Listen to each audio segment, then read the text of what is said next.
Hello and welcome to episode 16 of the Blue Corner.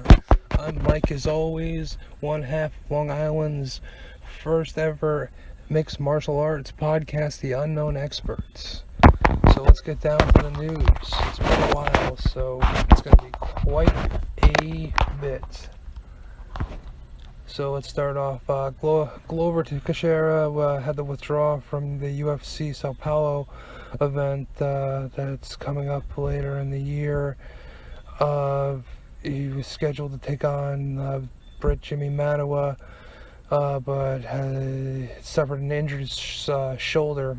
The early rumors were Thiago Santos wanted the matchup, but a little bit after the announcement of the injury came out, the fight was offered but turned down, as was another fight with KO Roundtree, because they want Brazilian fighters to face the Brazilian main event, not just I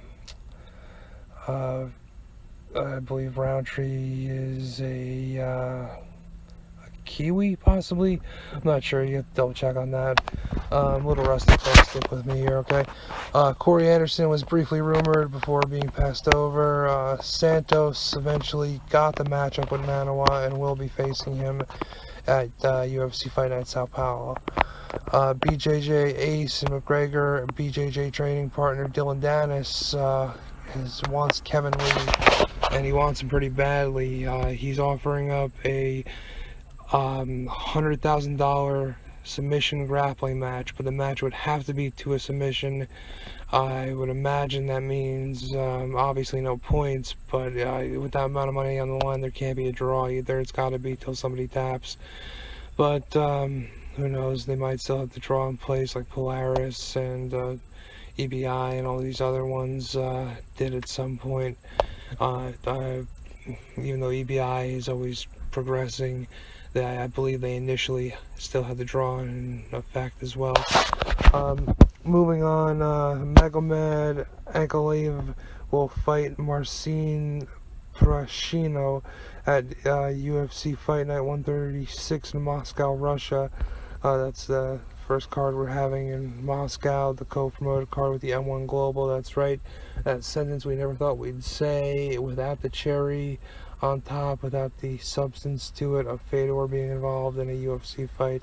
So honestly, M1 in the UFC, who gives a shit at this point? Finkelstein and Dana White, way to fuck it up. Last episode I disagreed with Schaub on his comments on Nick Newell, but only after the episode I learned exactly what Dana White had said, and that was that Newell was done with the UFC, period. I was under the impression that he was saying that he would have to go through the ringer on the Contender Series yet again, but he was clearly saying now that he's done through and through. That was enough of a beatdown to discourage them from letting the handicapped fighter try to give it another go in any sense, which is utter bullshit. The guy went 14-1 prior to the Contender Series and only got beat by Justin Gaethje, who is headlining the UFC's event this coming weekend. Benson Henderson was announced to be taking on Saeed Awad. That's added to Bellator 208. That's the Fedor versus Sonnen undercard at the Nassau Coliseum on October 13th. The day after Bader versus Mitrione, the other semifinal of the heavyweight tournament. Sugar Sean O'Malley will be taking on Jose Quinones, and that's added to UFC 229 Vegas October 6th, aka the Conor vs. Khabib undercard. We got a lot of fights added to that. We'll get to that in a little bit. If you want a fun laugh, you got to check out Robin Black's Twitter page. He has these amazing breakdowns, as you probably already know, of step-by-step fight breakdowns, but he did a particularly fun one of the early fight in Avengers Infinity War between the Hulk and Thanos, and the last thing he says is just fucking priceless. When Thanos slams the Hulk and he says, and that destroys the universe, or whatever the fuck, or something like that. You gotta see it for yourself, it's hilarious. Francis Ngannou is gonna yet again try to get his groove back, but this time in a rematch against Curtis Blades. The man who, before Stipe Miocic and that lackluster last performance, was the first one to give him real trouble with his wrestling acumen and his ability to take damage, as we've also seen in the Mark Hunt fight. Blades Ngannou 2 is going to be taking place at UFC Beijing in November. So it's good to know the UFC is still trying to make regular trips to China.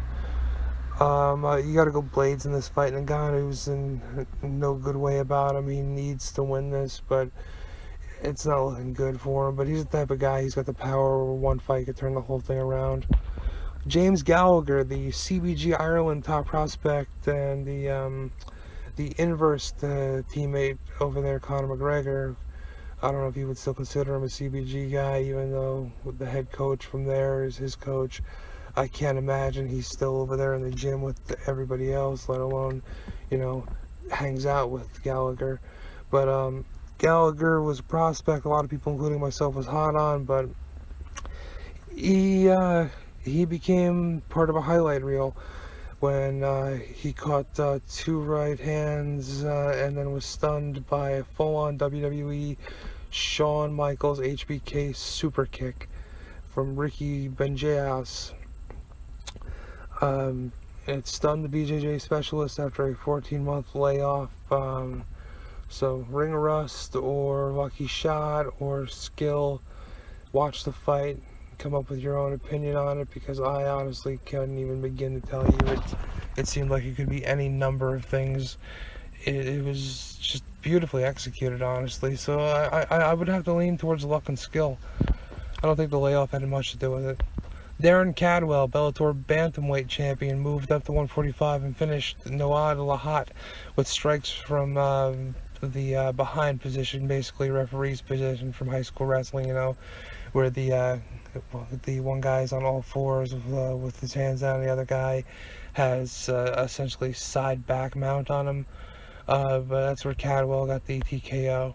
UFC 229 tickets sold out in a gotta be record 3 minutes. The fever pitch from McGregor's return continues to rise. Luke Rockhold has resolved his contract issues with the UFC and will now officially rematch Chris Weidman at UFC 230 at Madison Square Garden. Weidman's not only looking to avenge his first ever defeat back when he was the champion and he threw the horrible wheel kick seen around the world that didn't really go past the hips and got mowed down by Luke over the next 2 rounds. He's also looking to avenge his first MSG and first legit New York illegal MMA fight, not counting the underground ones he had with like Uriah Hall and other people like that before it was legal in the state. But his first go around at MSG, if you don't remember, he suffered the jumping brutal knee to the head from Yoel Romero that just carved up his forehead and led to a TKO from strikes. John Jones claiming that he never left the USADA testing pool, giving more fuel to the speculation of the chances of being earmarked for the vacant MSG main event. And again, the dancing partner is obvious. It's the long overdue rematch with Gustafsson. Makes all the sense in the world, and I've been screaming it to anyone who will listen. Nobody of note or appeal is otherwise available anyway. Also, keep in mind, Gustafsson has already said that he would take the rematch at heavyweight if necessary, and that's the weight a lot of people think Jones will be returning at, based on how he's looking and how he's been focused on strictly jiu-jitsu and powerlifting when his off time. Before recently, he took up the mitts and showed off his handwork. His coach is claiming that he suddenly has one-punch knockout power. Maybe not the smartest thing to advertise about a guy who is fighting a PED violation. I mean, he gets popped for T-ball, and all of a sudden you want to say, he all of a sudden has one-punch knockout power, and try to put it all on a move up essentially 20 pounds, really, 30 pounds. I mean, it wouldn't be the craziest thing in the world, but I don't know, If you look at the footwork that we have posted on our accounts, we got the photo breakdowns of the sparring session. His hands look good. I mean, it's John Jones, of course they do, but his hands were never the highlight.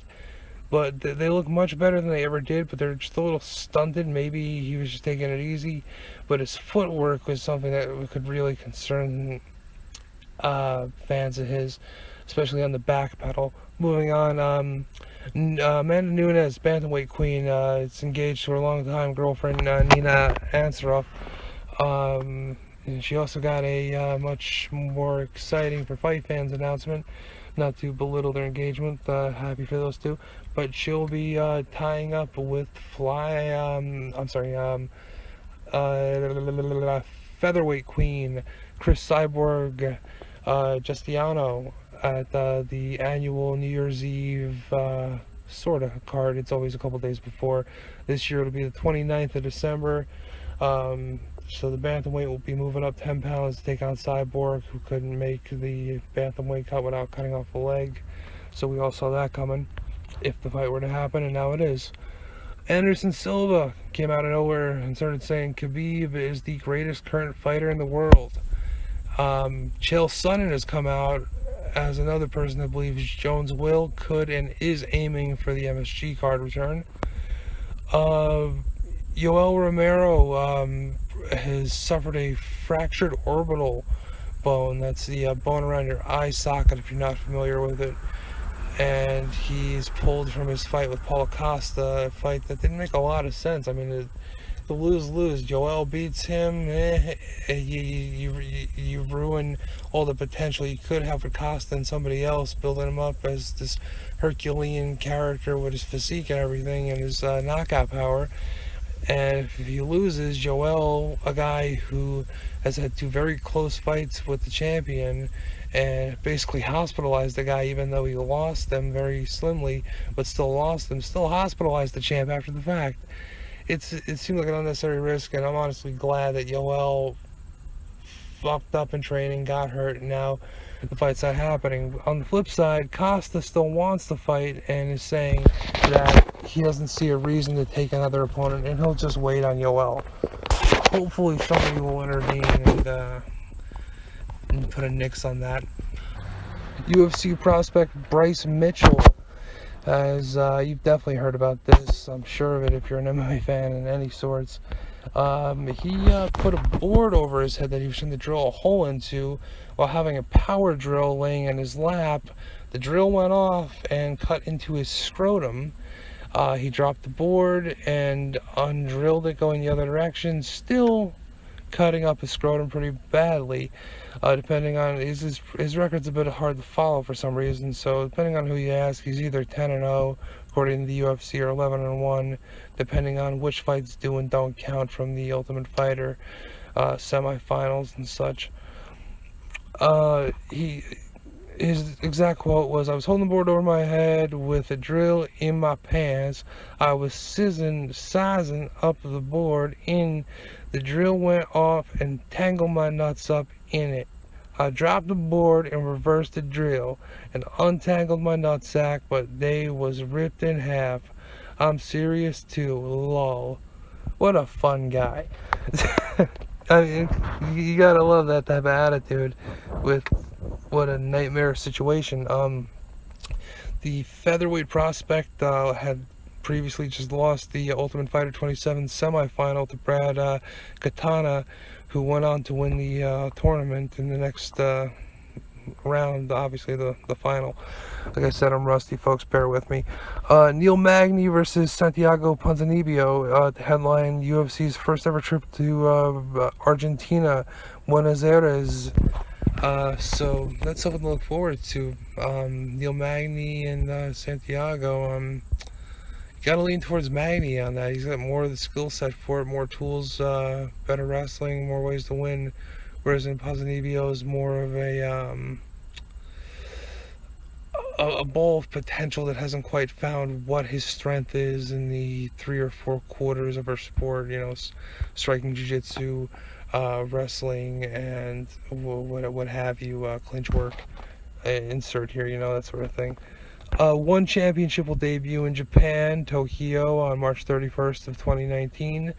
No bouts announced yet, but Renzo Gracie and Shinya Aoki are rumored, and both have already spoken on it. Reasonable to expect them to fight, seeing as their history with, Renzo being a Pride FC legend, famously having his arm broken by the Gracie Hunter Sakuraba, as well as having a couple of significant wins over there and being the most advanced Gracie to really ever fight in the era. Aoki, obviously, he's a big draw in his native Japan. He's fought everywhere from Pride to Pride 2.0, aka Dream Fighting Championship, as well as Deep, Bellator, all over the damn place. Here's to hoping that if he does fight, he'll be wearing those magical tie-dyed grappling Under Armour pants, whatever the hell you want to call them. His magic pants. You may have already heard Bellator has re-signed mainstay lightweight Michael Chandler. Pettis versus Ferguson was just announced for UFC 229 for the Conor versus Khabib card. Raj, Muka, my friend, I've been saying it for so long, you know I've been saying it. The table is set. Now, if Conor gets hurt or something comes up, we'll finally get Khabib versus Ferguson. It's the only way it could happen, folks. The only way is that if you take Anthony placeholder Pettis and you put him in there with Ferguson, just like he was in there with somebody else, I think it was Felder for 223, something comes up, and that's the only way we'll get the four-time failed matchup to happen. And flip side, if Khabib gets hurt, Ferguson versus Conor. Now, if it happens too soon, they might scrap the whole thing because that's a fight you want to sell. But nevertheless, it's very exciting, the potential this puts into any potential fuck-up of the hyping main event. Conor is starting his magic up already. His trash talk, to fight up the hype of the fight itself. Not that this one really needs it, but that's just the way he rolls. It's good to see he still has it after 2 years outside of the cage. He started off, he's aimed at Khabib's father so far, so we'll let you know more in the next episode in the specifics of what's being said. Last two pieces we got for you is Henry Cejudo's coach of the UFC's official the UFC's offer was close to basically a pay cut, but they would have lost his title shot that he shocked all of us and used to defeat Mighty Mouse Demetrius Johnson, who had knocked them out in their first meeting. And some people believe it went 3-2 the other way. I feel like that might have been the case, and that the judges might have been more wrestling centric, seeing as he landed the takedowns, but then Demetrius would basically Saki roll out of him. But we'll see what happens. It's not like a rematch could happen initially, nor is that the point of the story. But DJ is going to be sidelined with a knee injury, and that's why they're building up to the potential Dillashaw versus Cejudo fight. That was teased on whatever the hell that Mario Lopez is. He's later shows, I think, Extra. Lastly, our final piece of news is a segment that we're going to be calling If You Don't Know, Now You Know, and You Should Be Watching Them. A particular fighter was re-signed to a promotion he had a lot of success in, and that is Vitaly Minokov, a former Bellator heavyweight champion. Was re-signed by Bellator after a 7-fight win streak in his native Russia. He is seen as the obvious title challenger for the tournament winner, having beaten the current UFC heavyweight #1 contender Alexander Volkov for the belt initially, after winning the last Bellator heavyweight tournament, and then defending the belt against Czech Congo before vacating it to go and fight in his native Russia's new organization at the time, Fight Night Global, also known as FNG. That was back in 2014. Like I said, he went 7-0 in the time since, and quite impressively, there's a couple of so-so names in that fighter list, but the two that stick out are K1 legend Peter Graham, who he stopped, and Antonio Bigfoot Silva, who I had no idea was even still fighting, let alone in Russia. But that shows you that we really need to start paying more attention to FNG if they are shelling out the money to get these former domestic, aka American top tier MMA. I wouldn't call Bigfoot a star, but he was definitely an impact player for a guy who beat Fedor the way he did. The challenge Cain Velasquez twice, once for the title, once not, even though they both went very poorly for him. But this Vitaly character, he's somebody to watch here, because I mean it could be very interesting, all depending on how it shakes out. I mean, if it's Sonnen or Fedor or Mitrione or Bader, any of the four guys, the matchup would be interesting. I mean, obviously the size, he's a massive guy, true heavyweight. It's got to be at least 240, 245. At first glance, looks more like a power lifter than an MMA fighter, but well, not really. He looks more like a grizzly bear. Just there's sometimes he looks more toned. I'm not saying I know exactly what's up with that, or if it has anything to do with Icarus, that whole Netflix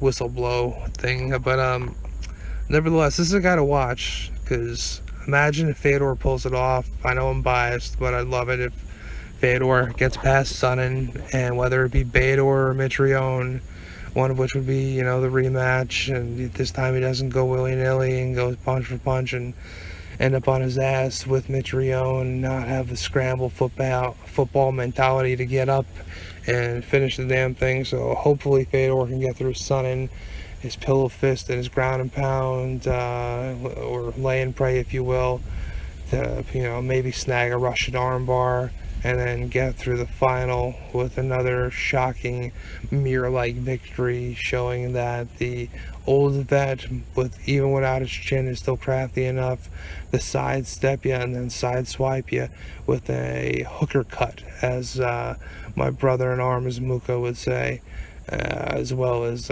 Tito Ortiz. I'm not sure who said it first, but one of them definitely said it first. It was probably Muka. Anyway, this has been the Blue Corner, episode 16. I know it's been a little rusty. Sorry about that. Getting over a cold. I got a fucking wisdom tooth coming in. So, mea culpa, mea culpa. I'll hit you guys up with another episode as more news unfolds. But stay psyched. Ferguson versus Pettis placeholder, as I like to call him at the moment, because that's there solely to set up if anything happens in the Khabib-McGregor matchup. You just plug Tony Bet right in there, and all is saved. But the only fear would be that it's not as it appears, because maybe they would panic at the last minute and think, oh shit, we should have promoted this if it was Ferguson and Conor. I feel like if it was Khabib Ferguson, if Conor somehow pulled, that they would run with it, but less so if it's Conor Ferg. But stay tuned, we'll see what happens. Hopefully it's a non-issue and Conor and Khabib both make it to the fight healthy, and Conor can send Khabib to the location so they can finally settle all this bus nonsense. This has been the Blue Corner, episode 16. Mike, as always, one half of the Unknown Experts. Be back at you soon. Love you all. Keep watching. Peace out.